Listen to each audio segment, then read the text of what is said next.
You're listening to the Kennel Confidential podcast brought to you by the United Tree and Feist Association. I'm your host, Davin Ramage. I'm your co-host, Chad Wagner. Let's get into the episode.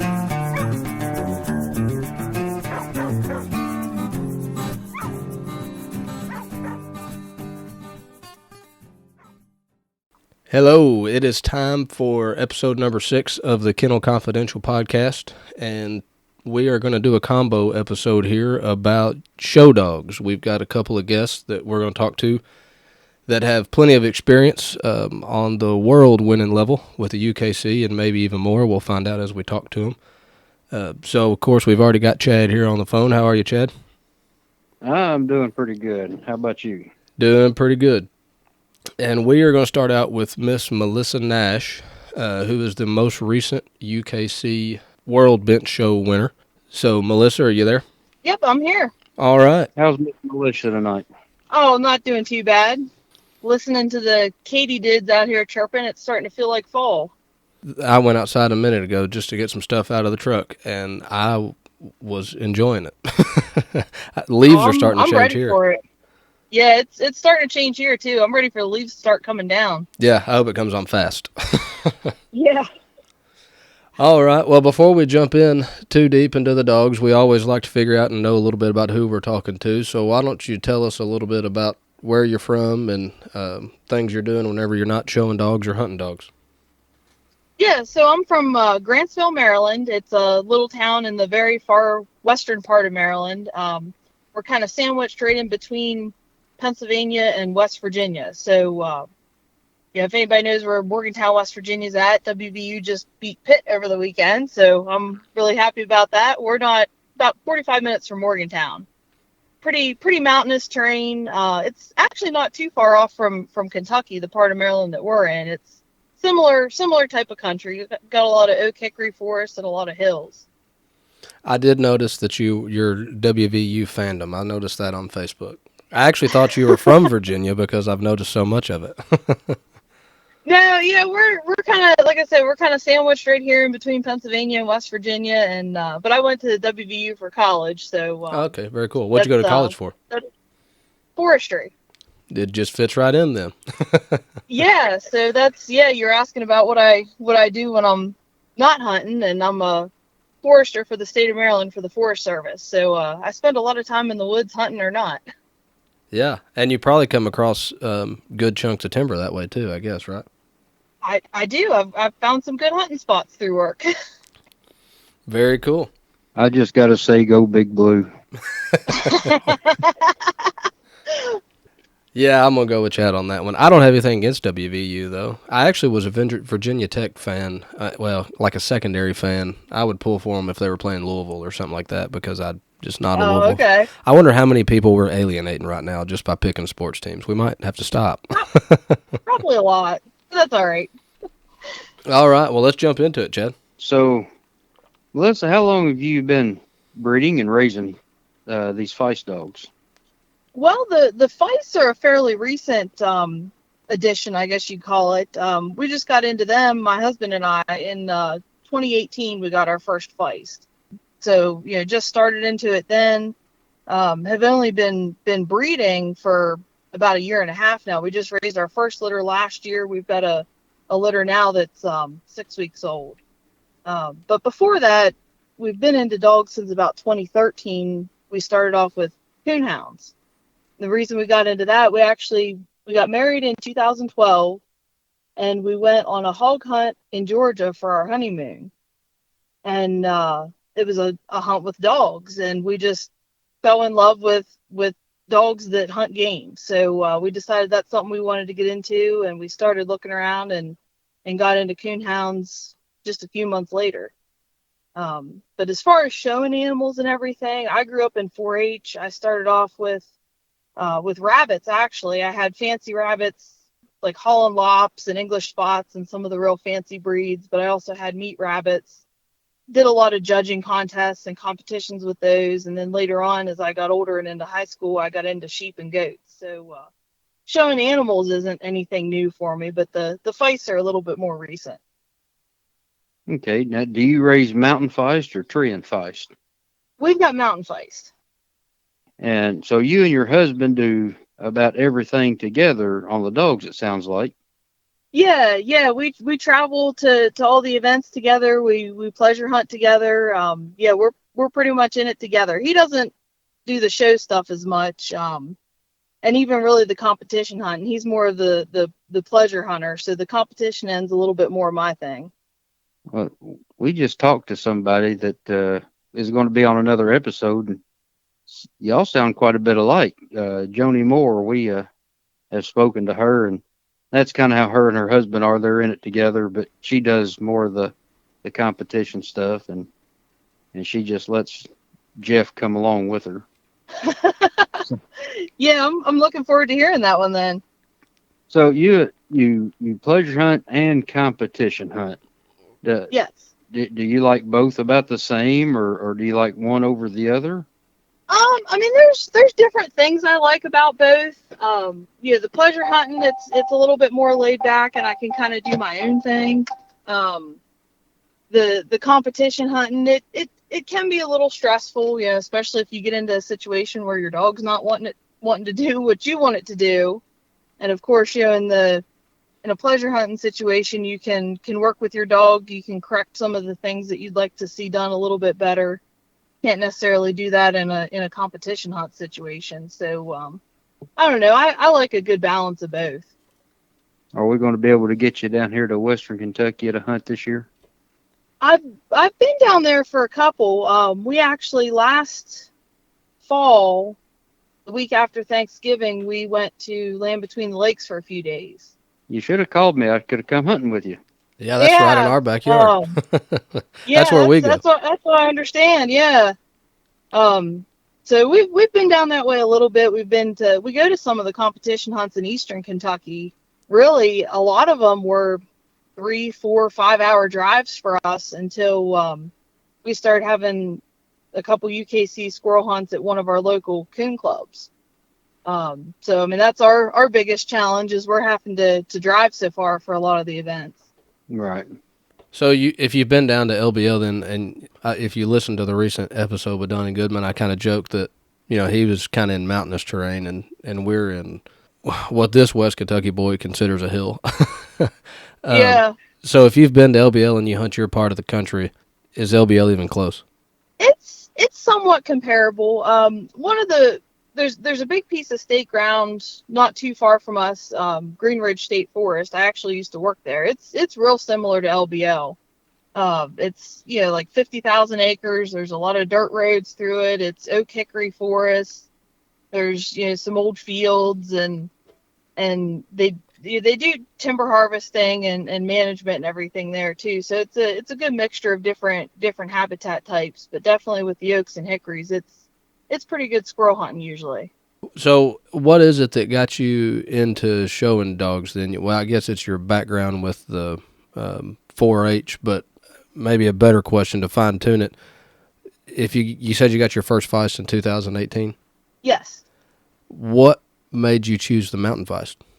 So one of the local clubs that we belong to just across the Pennsylvania line, like I said, we're kind of sandwiched there in between. I'm only like 3 miles from Pennsylvania when I'm at my house. So, one of our local clubs we belong to there, they started having some World Tree Dog Association hunts, which is, another registry that they do squirrel and coon hunts. And we went and spectated a little bit with that. And WTDA is different than UKC in that they have all breeds together. So whether you have a hound, a cur, a feist, a leica, everybody draws out together to hunt. So we were able to see some different types of dogs hunt and kind of how they work.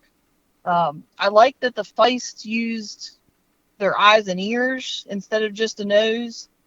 I like that they tended to hunt a little bit closer. Already having hounds, I didn't really, sometimes I'm walking, 6, 7, 8, 900 yards to a tree with my hounds. I just didn't want to go that far with a squirrel. A lot of our forests around here, we've got a lot of den trees. So, chances are that squirrel's gone in a den or timbered out or something before you get there if you have to go that far. So I wanted something that would hunt a little bit closer, would hunt along with me a little bit more. So that's kind of why we went with the Feist.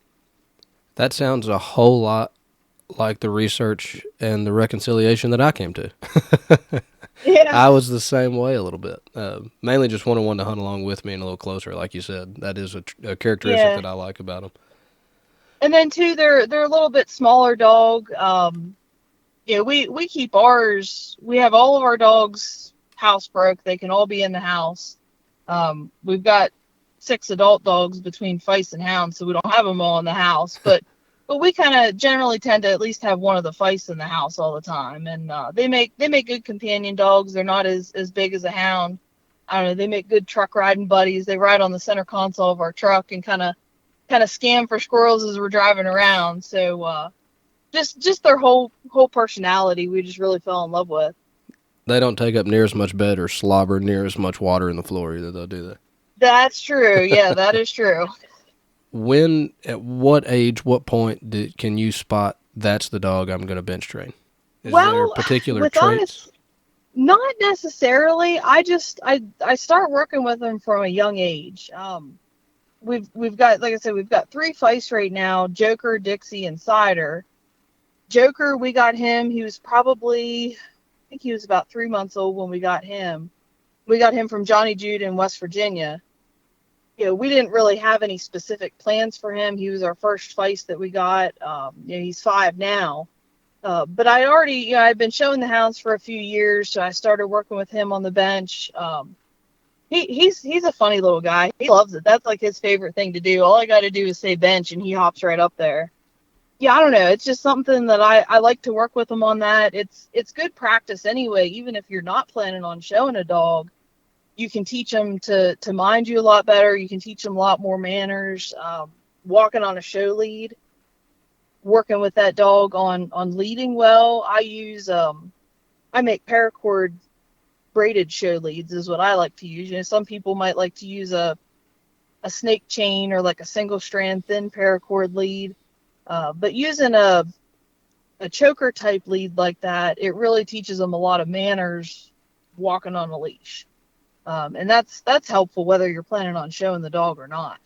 But just, working with them on the ground, working with them on their movement, working with them on standing on the bench, and then just, over time you kind of, you get to know your dog, you get to know its strengths and weaknesses. And we went out to that World Show this year. I never expected to win or anything. I mean, I knew I had a decent dog, but that was definitely the biggest Feist event I ever had been to, and I just had no idea that was going to happen. But definitely an exciting thing. Turns out you had a good dog, huh? Yeah, it turns out I had a good dog. I mean, he had already made Grand Show champion, and he had won a couple state shows at that point. But I mean, you guys know as well as I do that a lot of these Feist events, they're not huge events. I think we had, what did they say? We had maybe somewhere between 15 and 20 dogs at the World Show this year. I think it was somewhere around in that neighborhood. Yeah, and some of the like you said, your local hunts or your club hunts, I could see what you mean. It would be hard to, just off such a small sample size, it would be hard to know how you're going to compete at the... It's kind of hard to see how you measure up. I mean, I know, structurally what I'm looking for in a dog. I want a dog that's well balanced, that has, good gait. It's going to be a smooth mover with a nice strong top line. A judge from one of the WTDA events that I showed at one time, I really respect her. She does a lot with a lot of different breeds, and she said, that dog floats. And that's kind of what you want. You want a dog that's going to move easily, and that's a dog that's going to hold up in the woods a lot better too. If they're kind of clunky or stiff in their movement, they're not going to be able to go out and hunt all day long.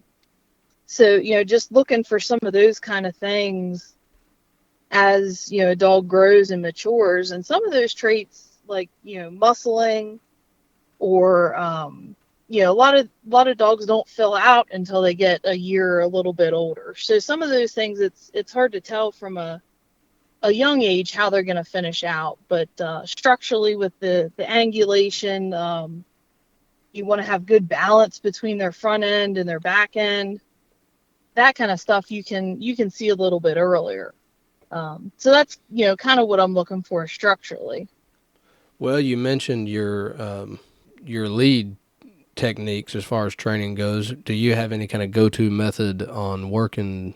Or are you willing to share your go-to method on working with, as far as once they're on the bench, is their balance and getting them to hold position, hands free, tail up, tail down, head up, head down? Yeah, repetition. Just I keep a show bench in my basement, so especially when dogs that I have in the house, if I'm really getting them ready for a show or just starting to train them, I'll work with them every evening, even if it's just for a couple minutes. You don't want to wear them out on it, especially if they're new to it. You want to keep it fun for them. I'll usually do it like right before feeding time, or I'll use treats as a reward when they're done. As far as kind of getting them used to that, when I first started training Joker, it was like trying to bench a jumping bean. He would not stand still. He just wanted to kind of bounce all over the place. But just that repetition of getting used to the bench. A lot of dogs that carpet is kind of a different feel on their feet. They're not used to that. You're trying to hold their head and trying to get them to let you position their feet where you want it. And it takes a lot of repetition, a lot of time. In a lot of cases, people that have done benches for a long time, and some of the tips I've picked up over the years just from starting with the hounds, the dog follows the head. So if you can get that dog to hold his head still, get a good control on his head, then usually they'll start letting you place their feet. You can kind of pinch up under their brisket a little bit. That'll get them to stand up on their toes a little bit more.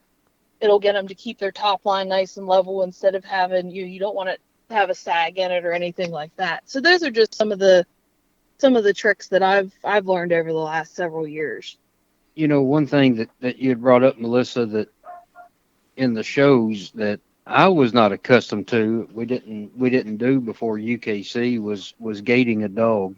I'm not sure that a lot of the FICE judges put as much emphasis on that as they do on the bench. But to me, that is watching a dog move. I think is a big part of it. I think that goes a long way. Oh yeah. I mean, I've got my bench show judge license for hounds, cur, and feist in both UKC and WTDA. And so I've been doing that for about 10 years now, judging, at least judging the hounds for 10 years. And I can tell a lot more about that dog on the ground than I can on the bench. You can, there's little things that you can do on the bench. You can reposition feet.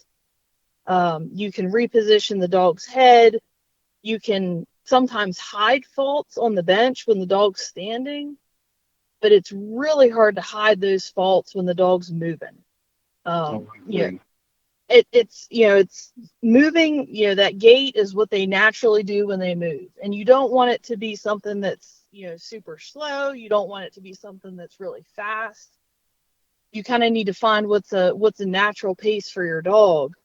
You can see so much more about how that dog moves when they're on the ground and how that dog is structured and put together, and ultimately how that dog would function in the woods. And the other thing that I see a lot, people think, oh well, this dog stood still the best, but that doesn't necessarily mean it should win that bench show. It's not a statue contest of how still the dog is. It's a conformational thing. It's you want the dog with the best conformation, the best structure, not necessarily the one that behaves the best. But of course, it's a lot easier for the judge to evaluate your dog if you're able to showcase by training ahead of time, by working on developing that behavior, and just practicing that kind of stuff in a variety of situations. We went to UKC's Automox event this year, which we've gone for the last several years. It's a big coonhound event. I forget how many entries. It was over 500 entries on the biggest night that they had. So, hundreds and hundreds of hounds, hundreds of people. we took Cider out with us this year just to hang out. She's a year-old female we've got, and I walked her around with me all day long. She'd walk around with me. I had her on a show lead. She'd stand and watch. We had her in the show building while some of the shows were going on, and she was just standing there hanging out. She was comfortable on that lead. She was comfortable around strange people. And that's another thing that a lot of people don't think about when they go to show a dog, is if that dog only ever sees you and is only ever touched by you, they're not gonna, they might be a little bit afraid or, shy at a show, and they're not going to perform their best. So if you can put that dog in some uncomfortable situations, a judge is going to walk up and touch your dog because they're going to want to feel the angulation in the front end and the rear end. They're going to want to feel that bone structure. They're going to want to feel that muscling. So, if you can set your dog up, take it to, Rural King or Tractor Supply and, let other people pet your dog, let other people touch your dog, set it up on a park bench where there's a bunch of kids playing around in the background. Any kind of distractions are good when you're trying to train a dog to compete in shows. So you won the UKC World Hunt this past year with Joker.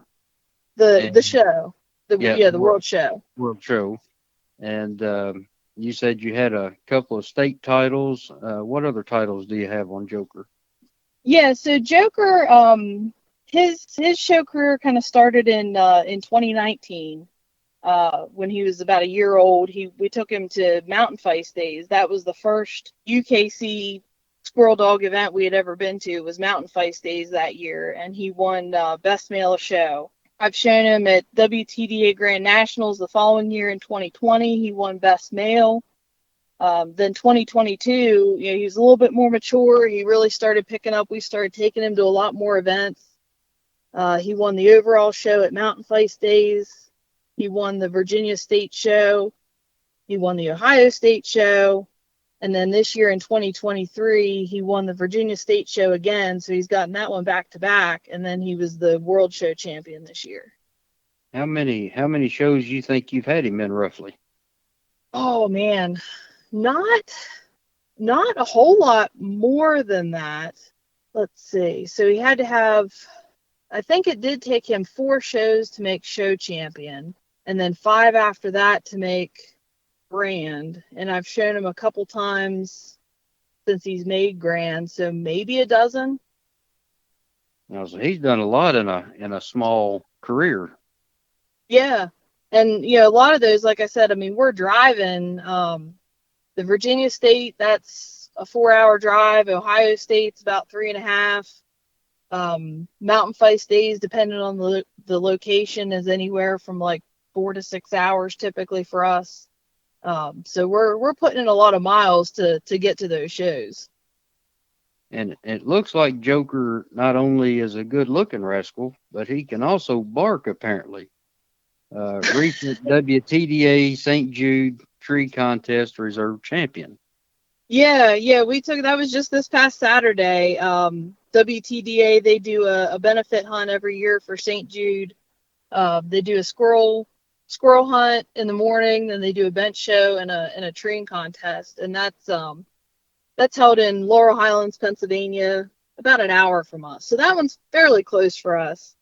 But yeah, their treeing contest, they use a coon. So yeah, I don't remember offhand. I think he had 63 barks. They do it for a minute, so he had 63 barks on a coon, which he doesn't see a whole lot of coon, but he has treed a few for us. How close was he to being the champion there? Oh, there was a cur dog that was really hammering him out that ended up being the champion. I think the cur dog was over 100 barks. Yeah, I know some of those treeing contests, they count barks and some of them count misses. And okay. For a lot of people out there that don't know about the misses, basically if a dog is in time with itself, if it stutters and then goes back, well, that's one miss. And the dog with the least amount of misses. Okay. So you could have a dog that's chop mouth and just tat, tat, tat, tat, tat, tat. Well, that's one miss. Or you could Okay. have, whatever cadence they get in, if they got out of rhythm, basically is a miss. Okay. Yeah, I've not seen one done like that. That's Yeah, interesting. they Yeah. they yeah, they counted barks. And yeah, that the cur dog that won, I mean, she was just up there steady hammering them out. And Joker, the way he trees anyway, he kind of trees in bursts. So, he'd be ow, ow, ow, and then ow, ow, ow, ow. So he's not a real regular, steady tree dog. He kind of tends to tree in bursts anyway. But he's still got 63 of them in there in a minute. That may help you in that other scenario, though. Just say, hey, he's not in cadence yet. Give him a minute.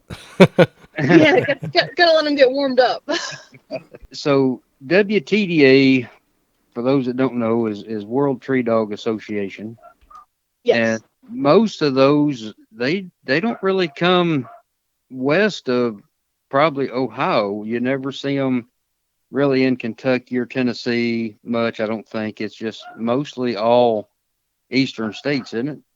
Yeah, they're mostly centered out of Ohio, which is their office is I believe it's near Lisbon, Ohio. And it was started by Dawn and Lily Moats. Dawn's passed away. I'm not sure when. It was, long before we got involved with any of it, but Lily's still keeping it going. I don't know how big of a registry it is, how many dogs there are, or anything like that. It's, definitely not to the scale that UKC is. Lily she's a real sweet lady. She's great to deal with, and she does everything old school. She doesn't do computers or anything at all. But she keeps track of all these WTDA dogs, all the hunts, all the wins, all the points for all their titles and everything. And they're nice events to go to. And like I said, they're a little bit different because everybody for the squirrel hunts together. So you might draw out with a hound, you might draw out with a cur, a feist. It's kind of every class hunts together for those. Right. Now, back to Joker, is there anything else that you want to accomplish with Joker? I'm sure there is. I mean, I've got him. I did get him to his squirrel champion title this year, so I'll probably still hunt him some. I don't know if I'll get him to grand squirrel champion or not. I'd like to, but I've got two females I want to focus on too, so I'm probably going to be trying to push them a lot more this year.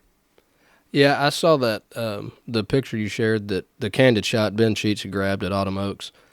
And Oh yeah, Cider, man, she is a pretty dog. thank you. She, which I'm new to the Yes, white dogs. You probably heard that on the other episode, but I did.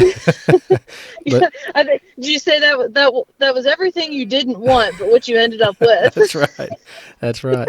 But I was actually Joni and Jeff, her husband, had come up from Texas for a club hunt last weekend before last. I'm losing track now, but Joni's a tricolor fan. Joni and Jeff got I don't know, a handful and a half, two handfuls of tricolors. And so Okay. I told her, which she had saw your picture too, and I told her, I said, as soon as I saw that picture of Cider, I knew that I had been converted. Because Uh-huh. I was just rolling through She's Facebook, and I just thought, man, that's a pretty dog. she's my girl. She's a sweetheart. Ben must have Um, a good camera too. He does a really good job catching. They're just really high quality pictures, whether they're on the tree or oh apparently yeah. even candid, just walking through Autumn Oaks. He has a way to grab the picture at the right time. Yeah, he's definitely good at what he does. Well, and so I saw on Facebook, speaking of Cider, staying on Cider now, she won the WTDA St. Jude overall show. So Yeah. is she going to be the next world champ? Is she the big one you're looking to push this year? Yeah, I think so. I'm really going to be pushing her. And she's out of our other two fights, Joker and Dixie. So that's something that I'm really proud of is she's one that was born here. So she's that bred and owned, and to me that's what you're striving for. Whether it's it was the same thing when I had livestock. The bred and owned is what you have to be the most proud of because that's the cross that you've made. That's what you've produced. And she's still young. Like I said, she just turned a year old here in June. So she's really filled out now. She's kind of grown into herself a little bit more, whereas, the last year she was still kind of in that awkward puppy stage in and out, and just didn't quite have the muscling or the structure yet that the adult dogs do. But I'm hoping she's going to be pretty competitive this year. Well, and looking So at the yeah, picture on your Facebook page, which Joker's kind of turned at a different angle than Cider, but is she leggier? Is she a bigger dog than Joker? Not really. I think it's just kind of the angle. They're about the same height. She's not quite as muscled up as he is, but there again, she's a lot younger. She hasn't had the woods time on her to build that muscle quite yet. But she's a pretty well naturally muscled dog. So I think put a good squirrel season on her this year, she'll really be looking good. And how big are they? What size dog do you like?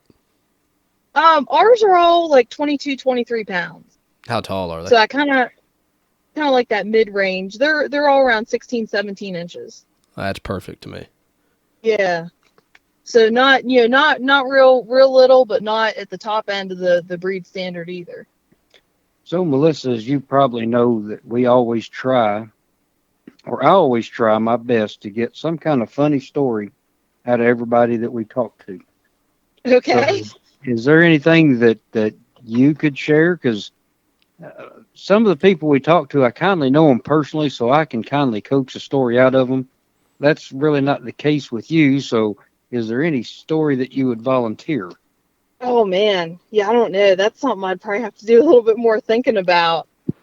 Well, Joni told one on her husband, and I see your husband's name is Kenny, which we haven't really introduced him yet, but feel free to tell one on him. We'll take whatever you got. he's not even here to defend himself. That's okay. That's the way we like it. That's right. Oh, man. Yeah, I don't know. I mean, probably, I don't know. The funniest thing probably is when we got into breeding these dogs. So far we've raised 3 litters total. We've raised 1 litter of hounds, and now we're raising our second litter of Feist. So that was, a whole learning curve. Like I said, I'd had livestock and everything, but when I had rabbits, they don't really have a heat cycle like dogs, so you don't have to worry about time and stuff. Learning how to do that, and sometimes you kind of have to help them. They can't quite figure it out right away. And Joker had a little bit of that problem last year with that first litter, and I told Kenny, I said, well, you might have to get in there and help him figure out where it needs to go. And he said, I'm not doing that. Go in there and give him the birds and the bees talk. Play him some sweet music or something. Yeah. Welcome to the fun part of breeding dogs. But, yeah, and it's just one of those things that, you got to do what you got to do. And I mean, it's worked out for us, because that was the cross we got Cider out of. So he finally figured it out, and we got it repeat again this year. So I think there's going to be some nice promising squirrel dogs out of this litter too. Repeat it without help too, I assume. He probably just winked at Dad this time and said, I got this, right? Well, we did have to laugh, because Kenny wasn't home when I got him tied this time, and I took a picture and sent it to him, and I didn't realize until later on, when I had been looking at the picture, that it looked like Joker had a big old smile on his face. So well, and in your part of the country, just being mountainous, have you ever had any just odd off game? I mean, we've got a little bit of everything around here. We've got bears, we've got bobcats, fishers. We're starting to see more porcupines, which I'm not least bit happy about. Mm-mm. So with the Feist, I haven't really had any real strange off game encounters. Well, I think that wraps up our questions, but want to give you a chance here to, if you want to, which I know you've got a page here for your kennel, but if you want to plug your kennel and tell people where to find you and how to follow you and reach out to you if they're interested in a pup. Yeah, so our kennel, it's called Meadow Mountain Feist, and we just picked that. It kind of plays off the Mountain Feist breed, but Meadow Mountain is the name of the mountain that we live on. So we just went with the name Meadow Mountain Feist. Like I said, we're in Grantsville, Maryland, so we're a little bit farther from a lot of the main Feist action, but we're trying to trying to build interest around here locally. And like I said, we do have a litter of 6-week-old pups right now, so they'll be ready to go by the time this probably airs. But if anybody's interested, we're on Facebook. Get a hold of us on Facebook, either you know under my page, Melissa Nash, my husband's Kenny Nash, or we have a page for our Feist kennel. And so, of those pups, are they all spoken for, or are any of them spoken for? No, we've still got a few left. So we've only got about 3 out of the 7 spoken for. She had 8. She's raising 7. We lost one the first day, but she's done a real good job with the rest. They've seen a couple dead squirrels. I've showed them some fresh dead squirrels, and been working with them on exposing them to noise and everything. So they'll be ready for somebody to start training them here this winter. So, well, we appreciate it. Glad you came on. Lots of good stuff. We're going to wrap this one up and jump over to Donald Barnes and talk to him about his back-to-back show winners, and maybe compare some of your notes to his, and maybe when we're done, everybody listening will have a bench champion. All right, sounds good. I'm looking forward to hearing what he has to say too. Donald is a good guy. If we can get him to tell us secrets, I lean on him about every time I see him. He does. I will say that about Donald. He's anxious. He's always anxious to help. So yeah, looking forward to getting him and to adding y'all together. And like I said, maybe we get the two of you together and we'll have all the answers we need. But Melissa, next time you're down this way, yell at us. We'd be more than happy to go hunting with you or something like that. And yeah, we'll definitely do that next time. Yeah, this time we were only there for I think 2 or 3 days, and then we hit up Feist days on our way back. Oh, okay. So yeah, maybe next time we'll be able to spend a little bit more time and just pleasure hunt a little bit longer too. Well, the first weekend of December, Twin Lakes Coon Club is going to be United Feist Days. Okay. Squirrel season will be open, so if you think about wanting to come down and stay a couple of days and hit a hunt and do some hunting too. All right. Yeah, we hope to hear from you. Hope to see you. Yeah. But anyway, like I said, let's jump over to Donald and see what he can teach us. Hello. Hey, Donald. Hey. Hey, it's Davin Ramage. Give me 1 second. I'm gonna merge Chad in here. Okay. Continuing with episode number 6, the show dogs of the UKC World Bench shows. We have now jumped from Miss Nash and are going to talk to Mr. Donald Barnes, who has accomplished back-to-back consecutive show wins at the UKC World shows and has lots of good input as far as I'm concerned. Mr. Barnes, before we jump in too deep to your show dogs and your consecutive success in recent history, just tell us a little bit about yourself and where you're from and whether you hunt, fish, camp, mow the yard, whatever you do other than hunting dogs. We always like to figure a little something else out about you. Right. I'm originally from Arkansas. I was born and raised there. I've been an outdoors person ever since I've been big enough to walk. Followed my granddad around a lot. He trapped, hunted. I did a little of everything to make a living, and I grew up with him. He did a lot of fishing, commercial fishing. Learned quite a bit from him, but I'm still learning. I don't think you ever stop doing that. That is true. Well, Mr. Doc, how long have you been raising and hunting tree and feist? I started with tree and feist probably 28. I got my first register. I've had dogs all my life. At one time, I was into raising beagles and hunting them. I went to getting into registered elk hounds. I raised them and finally moved over to feist in 08. Now, what made you decide to go with tree and feist?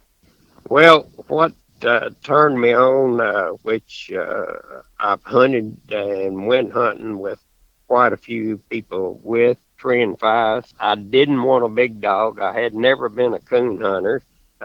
Didn't like coon hunting. I guess my granddad rooked me on that. So I knew I didn't want a big dog because I was thinking about the expense of feeding it and taking care of it and everything. I just figured a tree and fast would be more in my height and range as far as size wise and everything. Now, do you pleasure hunt and competition hunt your dogs? Yes, I've originally started pleasure hunting when my dogs got big enough up uh, to hunt and everything. I finally decided, well, when you think you've got a good dog a lot of times, but you really don't know till you put it against other dogs that are supposed to be top notch dogs. And that's what pushed me into competition hunting. I thought I had pretty good dogs, but I didn't really know. Well, I figured out that I didn't have bad dogs at all. You get your feet wet and everything. I remember the first hunt I went on, I went up into Owensboro, Kentucky, which I went out and watched them a little bit and all of that, which I turned Hawk and Robin's dad loose. And when he was younger, he didn't know no short distance. 500 yards is usually where he stopped and started hunting. He got out there and I treated him, and which I didn't know the rules. And these two old boys I was hunting with, they knew the rules. And of course, we had a 3 minute time slot in the NKC, what it was. And so they said, well, let's just stop here and wait her 3 minutes. Well, he's 600 yards out there. I was thinking to myself, and I said, he will never stay on that tree. No, not that long. 3 minutes and then enough. 5 minutes walking to him. Well, he didn't, and which I got minus right off the jump. Well, he treed again. Same thing. Got minus again. And I said, this ain't going to work right here. I finally woke up that I couldn't do what I was doing after they put me in the hole, two squirrels. And I did end up, I think, coming in fourth overall on that hunt and dug myself way out of it. But it was a learning experience, and that's what I tell everybody. Just go learn it. You ain't gonna learn it no other way other than getting your feet wet and getting into the competition part.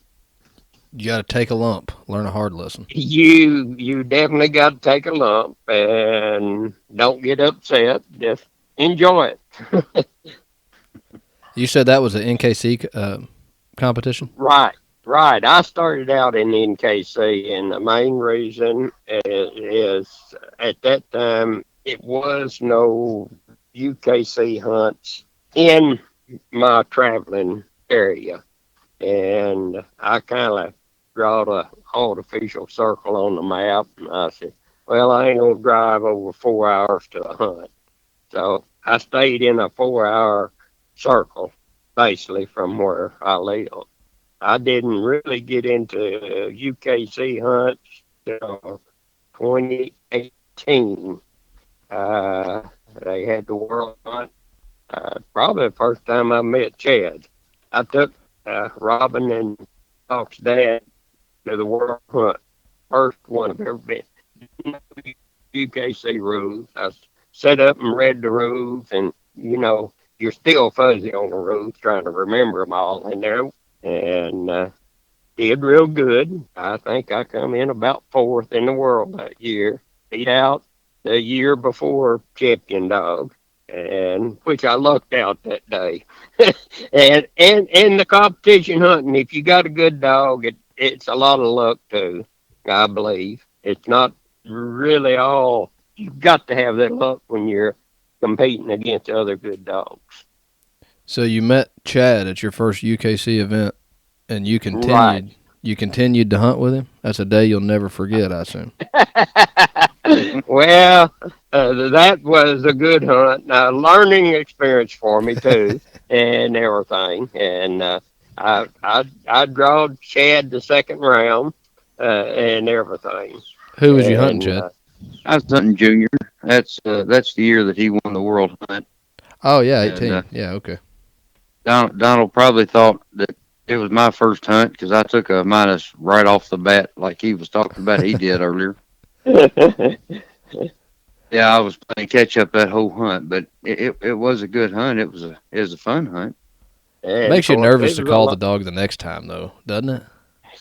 Yeah, yeah. You kind of when you get in a hole, you got to be careful, Yeah, or I've had my you'll share of dig minus. you. And it just always makes me think, oh, do I want to call it this time? Right, right, right. Exactly. I always Right. do worse once I get a minus. I feel like I'm behind. I gotta get out of this hole. So it can turn out good or really bad. Yep. I've had it go both ways. That's what I did on that first hunt. I knew I had to get out of that hole, and the second time I pulled that trigger and went in the hole again, I knew I had to do something then. So, what got you started showing dogs? Did you show in the NKC too? I showed in NKC, which Robin and Hawks, mom and dad. I don't know if I got them at champion or grand champion. I did bench them. I wasn't never really big into benching. I did more of putting them on the bench, thinking, well, if I put them on the bench, I'm giving the club some money to help support the club, and that's where I started out doing my bench shows. So Uh, it wasn't necessarily More. a desire or a love for the bench as much as you were just doing it to do your part. No, no, I was wanting to do my part and support the clubs I was going to and everything. I'm strongly believe if you don't support the clubs, one of these days we're gonna wake up and not have no hunts, and because they've got quite a bit of expense to keep them doors open for everybody. Yeah, I mean, I'd say that's as good a reason as any. I think I don't remember if it made the final cut now, but I know that me and Anna Plant talked about that a little bit. And to me, you might as well show if you've already had your hot dog, and you're sitting Right, there just right, waiting on the afternoon cast. Why not do right, something right, else? I think I told her that I don't care if we line the dogs up and race them. Just right, you right, might as well right. do something while you're sitting there waiting on the afternoon cast. Right. And the biggest thing that I see when I first started, like I said, of doing it for the club because I didn't see no plain words glory there. The glory was in to winning in the squirrel hunt. You didn't seem to get quite as much recognition in the bench shows, but I can see that's changing now. Which I think it should, because we push so hard on standards, what that dog's supposed to look like, and that's where we're looking at them at, basically on the bench. Are they looking like a five's supposed to look, or are they looking at like some other kind of breed? So I think the bench shows are growing, and they should grow if we're going to really push the standards for a breed and everything. Yeah, I completely agree. Yes. Getting back to what Donald was saying, what I always thought about the bench show too is there's been a lot of friendships made watching bench shows. You got all the people sitting around watching the dogs, and they have time to talk and all that at the clubhouse, which I think that's one thing that's starting to go away a little bit is that fellowship and stuff at the clubhouse that the bench show and the treeing contest used to provide. That little sit around time and watch other dogs and support them, but also, talk to somebody maybe you hadn't talked to before. Exactly. I'd like for these hunts to be a family oriented more. I like to see kids there, and I like to see women there. And a lot of people, they're not into tromping through the woods, and it gets them an opportunity to come show their dog and get some glory there. Getting back on to your show dogs. So it sounds like in talking to you, you have bred the two dogs that we're getting ready to talk about, right? Right, right. I own the mom and dad. Like I said, I showed them. They showed real good, but I really didn't push it hard. When I got into UKC, I watched one you just interviewed a little while back, and that's Leroy. And I was amazed at what he can do with a dog on the bench. I wished I could do that. I'm not to that point yet, but I've tried to pick up pointers from him. He took my first male dog, and I had both of them there that day. I asked him, did he want to show one of them? I said, you can show whichever one you want to show. He went and played with both of them. He says, I'll take the male. Leroy had never handled that dog till that day, and he won the world with it. I don't know how he did it, but he did it. And that's really what impressed me with Leroy. The dog had been bent by me, but not to the point that Leroy gets him to stand. Well, so when you had that, how many was in that litter? Remy usually had, every time she had a litter, she had 8. One So of the pups, I think it went to Mississippi, and it's the dad of Robert. the two that you kept, Hawk and Robin, was there a reason you kept them? Was there any kind of trade or something you saw in them, or was it the two you were left with? No, I picked them, and that's something I usually didn't do when I have litters. I usually try to take what's left over. But these two, they was a match. What I mean, their color wise was pretty close. Some people call them saddleback, some people call them black and tan. I don't know. I call their dad black and tan, but I wouldn't say they're quite black and tan. They was matched up, and I said, well, I'm going to keep 2 that is matched up. Wasn't thinking about showing them. I just liked their look. They favor their dad a lot. Once you had picked your saddleback black and tans, what age do you start working with them on the bench? Do you have any? Is there an age you like to start? Do you have any go-to methods or tips or tricks that you're willing to share? If I was going to tell anybody, whether it's a world dog or a bench dog, before you can do anything, and a lot of people really don't know what I'm saying, you've got to read the dog and find out what you can do and you cannot do to get what you want out of them. I look at a young dog kind of like a kid. Some kids, you really got to get stricter, and other ones you don't have to get that strict on. And that's the same way with young dogs. Some are a little bit harder headed, basically, than the other ones. So my saying is, learn your dog. So have you got? I mean, you've built a bench in the garage that you work on. I mean, is there anything you do to help them get their feet right, or hold their head up, or flatten their back? Any of those things? Well, if I'm looking at a dog on a bench, I believe the dog should be squared off as far as looks. You've got to be dedicated to benching the dog. My idea of benching dog is every day, put it on the bench. First thing, get control of the head. If you get control of the head and get the dog standing there, then you can go to its feet, moving it around.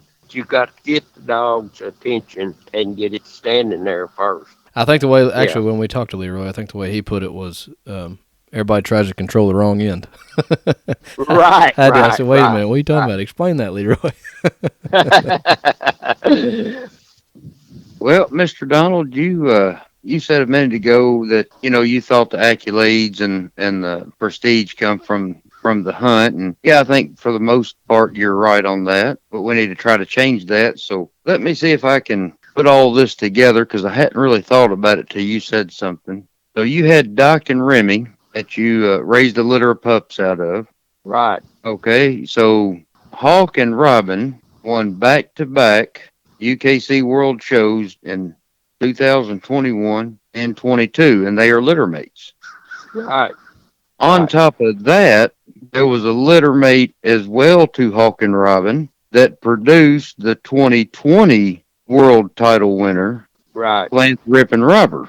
Right. So starting out with Doc and Remy, You produced a whole lot of good looking dogs there.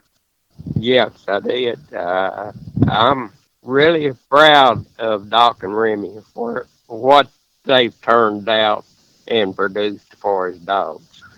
That's one thing. I'm not a dog breeder. I know what I like. I do not breed to sell. I usually breed if I'm wanting something.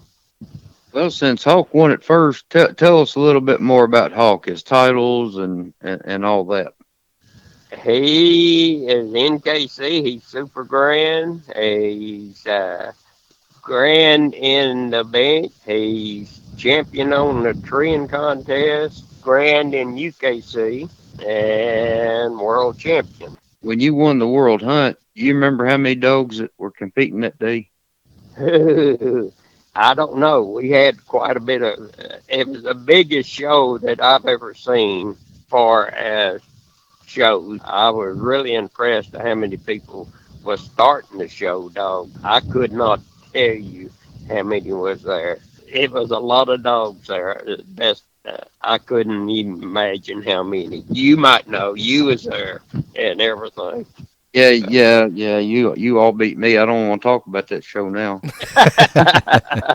So Hawk has finished out in NKC and UKC in the bench Right. show. How many bench shows has he been in? You got a guess?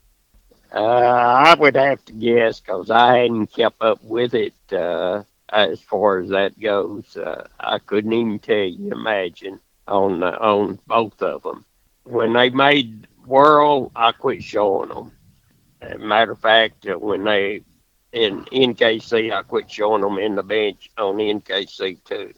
Well, then you have Robin who come back and you handled Robin at the 2022 Exactly. World Show and I know I was showing against you and I had Bo set up on the bench and I kind of looked down at you and you dropped your hands to your side and took 2 steps back. I said, "Well, I'm beat," and sure enough, you got picked. But tell us a little bit more about Robin, about her titles and stuff.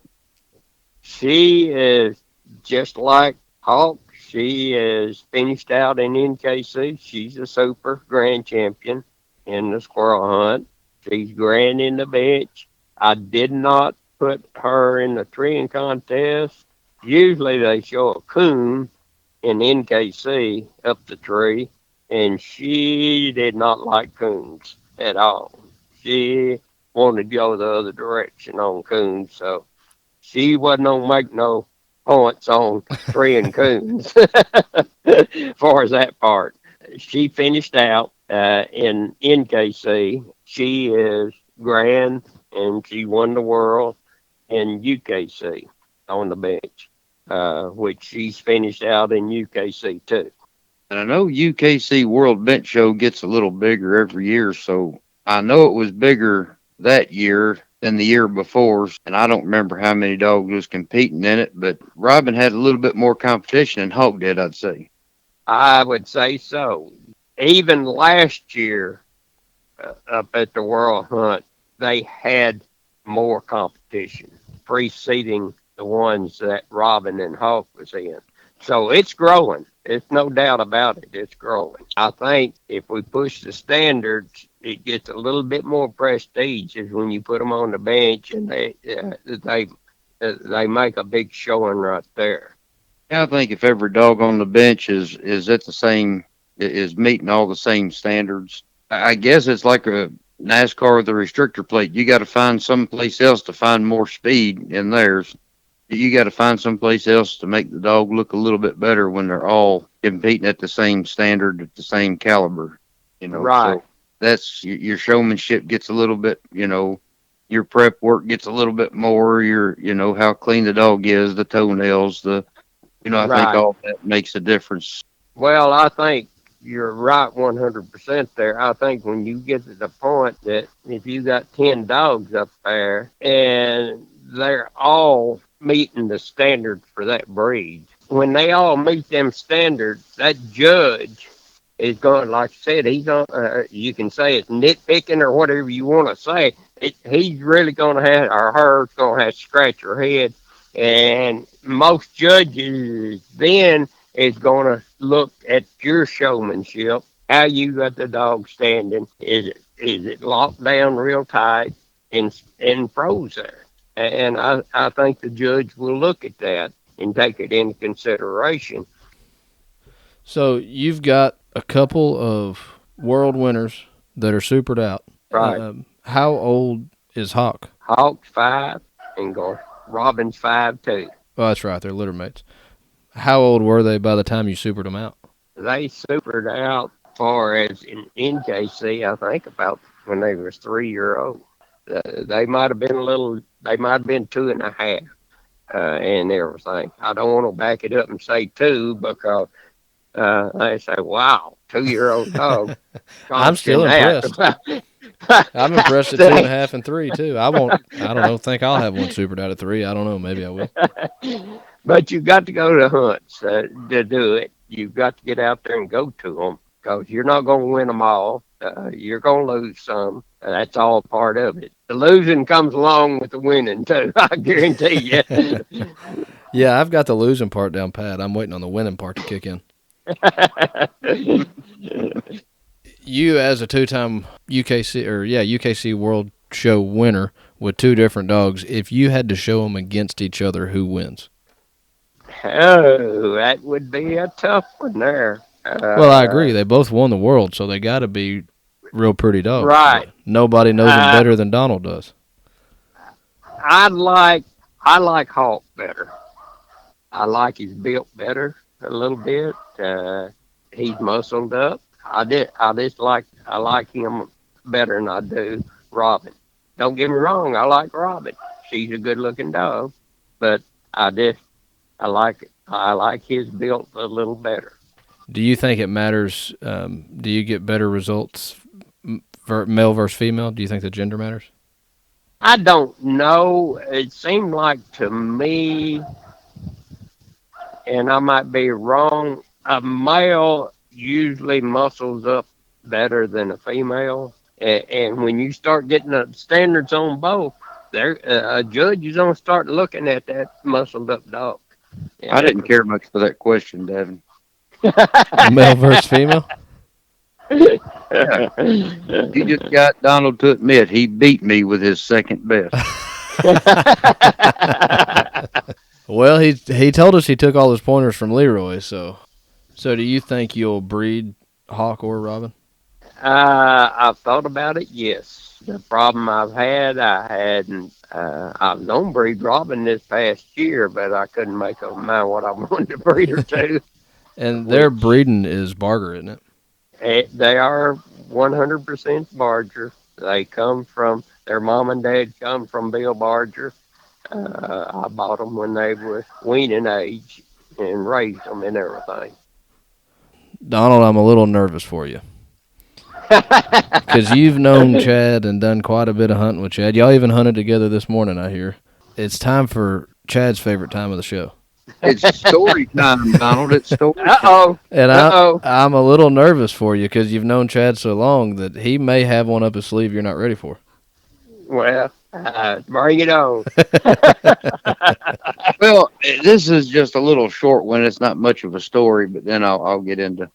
So me and Donald went hunting one day, and of course I didn't realize we was competing on anything. And we get back to the truck, and I think we killed the same amount. So I think both killed our limit, or both killed 5 or something. We got to laying them out on the tailgate, and Donald said, "Well, we tied." What? I didn't know we was competing. He said, "Yeah, they're all headshots." All of his were headshots, and all of mine were headshots. And I guess he was seeing if he outdid me on the headshots. But I guess backing up to what you had mentioned earlier and coon hunting, I remember you talking about that time coon hunting that spoiled you. Would you like to tell everybody else about it? Well, when you're young, of course, you want to tag along with Daddy and Grandpa, and they was going coon hunting. I was just throwing a fit to go with them, so they took me. Well, back then, telling my age a little bit, we was using carbide, or they was using carbide lights. And if you ever been out with a carbide light, you know you ain't got much light there. Well, the first thing, they wouldn't let me carry a light out there. And of course, this little boy, like most kids, when it gets dark, they're kind of scared of boogers and everything out there. And I was no different in that. So we took off to the woods. Well, I had to stay behind them, which I didn't like it. I'd like to have been in between them. But that's where I was at, on the back end with no light. I think they had in their mind they was going to fix me so I wouldn't want to go with them anymore. I got in the briar patches, and I was falling down and falling over logs. Top it all off, they draw back a limb and it hit me on the nose or the ear because I couldn't see them limbs. And, the tears kind of rolled down your eye, down around your nose because it hurt. And it was cold, at best I can remember that day. That broke me from coon hunting. I said, if this is what coon hunting is, this boy is not going out anymore. So the mission accomplished. A mission accomplished. They learned me right there. I didn't want no part of no coon hunting. Did they ever invite you again? Yeah, they invited me, and I didn't go. Well, wasn't Donald with you on the armadillo hunt too? Oh yeah, yeah. That was that's pretty interesting. We had a lot of laughs at somebody else's expense, I think. Oh, so Robin or Hawk wasn't several. in on the armadillo. No, No. I brought another dog that I raised off of Doc. She will tree anything she comes around, whether it's an armadillo or what, and she will go in the hole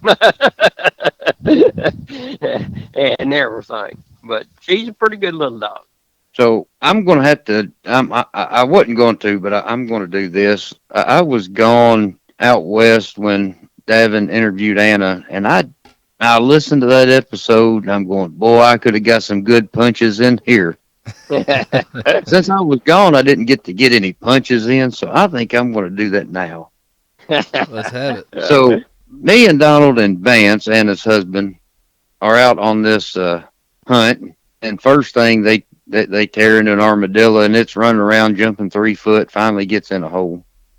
Get it off that one. No, I'm sorry. First one was in a hole, and they was trying to pull it out. Yeah. Well, we get it off that one, and then they chase this one around, and it's running around. I didn't think they could move that fast. It's jumping 3 foot in the air. Finally, it gets in a hole, and then it was nothing for a long time. Squirrels weren't moving. We wasn't doing nothing. Them dogs got 500 or 600 yards. Every bit of it. And you could hear them barking, and Vance's dog you'd hear him a couple times, and he'd shut up. Then you'd hear him a couple times, he'd shut up. And I was kindly aggravating Vance, but wasn't at the same time. I said, well, that's another armadillo. He said, how do you know? And I said, well, the only time Robert's barking is when he's coming up for air. So we walk this 500 or 600 yards and get over there. And sure enough, that's exactly what he was doing. So we get him off of that one, and finally squirrels went to moving. We separated. We each killed a couple of squirrels before we got back to the truck. But yeah, that was an interesting evening, and I don't know that I want to go back to that spot again. I definitely don't. I don't mind walking in a few hills if they're not too steep, but them was way too steep there. Well, Mr. Barnes, I think that probably wraps us. I think that wraps you up. I think so. Well, I hope I answered your question. That's what we wanted. Yeah, I think it was, and I think I've probably told the story before. I think I told it when we were talking to Joni, but when I was hanging around watching that first show, I paid attention to Joni and Smokey the most, I guess, which Smokey's a pretty dog. He's easy to pay attention to. And anyway, so I started picking her brain at breakfast the next morning or something, and she kept saying, no, you need to go over and talk to Mr. Barnes. so when me and Chad had the idea to do these show dogs and get you and Melissa on and just kind of Yeah. let the people hear from a couple show champions and one 2-time show champion. It was kind of a no-brainer that you came up just with the success you had. And Well, the main thing I'm trying to do is maybe help somebody else if they're wanting to get into it. And the more we can get involved, the better off I think the whole organization will be and everything. A lot of people are scared about getting the group more involved. I'm not scared of getting more people involved. I think the more people, the better off you are. I think that's the only way to I'm save not- it. That's the only way to preserve it, in my opinion. Exactly. That's one reason I said the women and the young people need to get involved. Well, I say we can pack it in then. Pack it Alrighty. in And and go feed dogs. And right, it's feeding time here. that's right. Wonder they're not. Wonder you don't hear them. I'm sitting outside right now. Wonder they're not parking. Won't know where I'm at.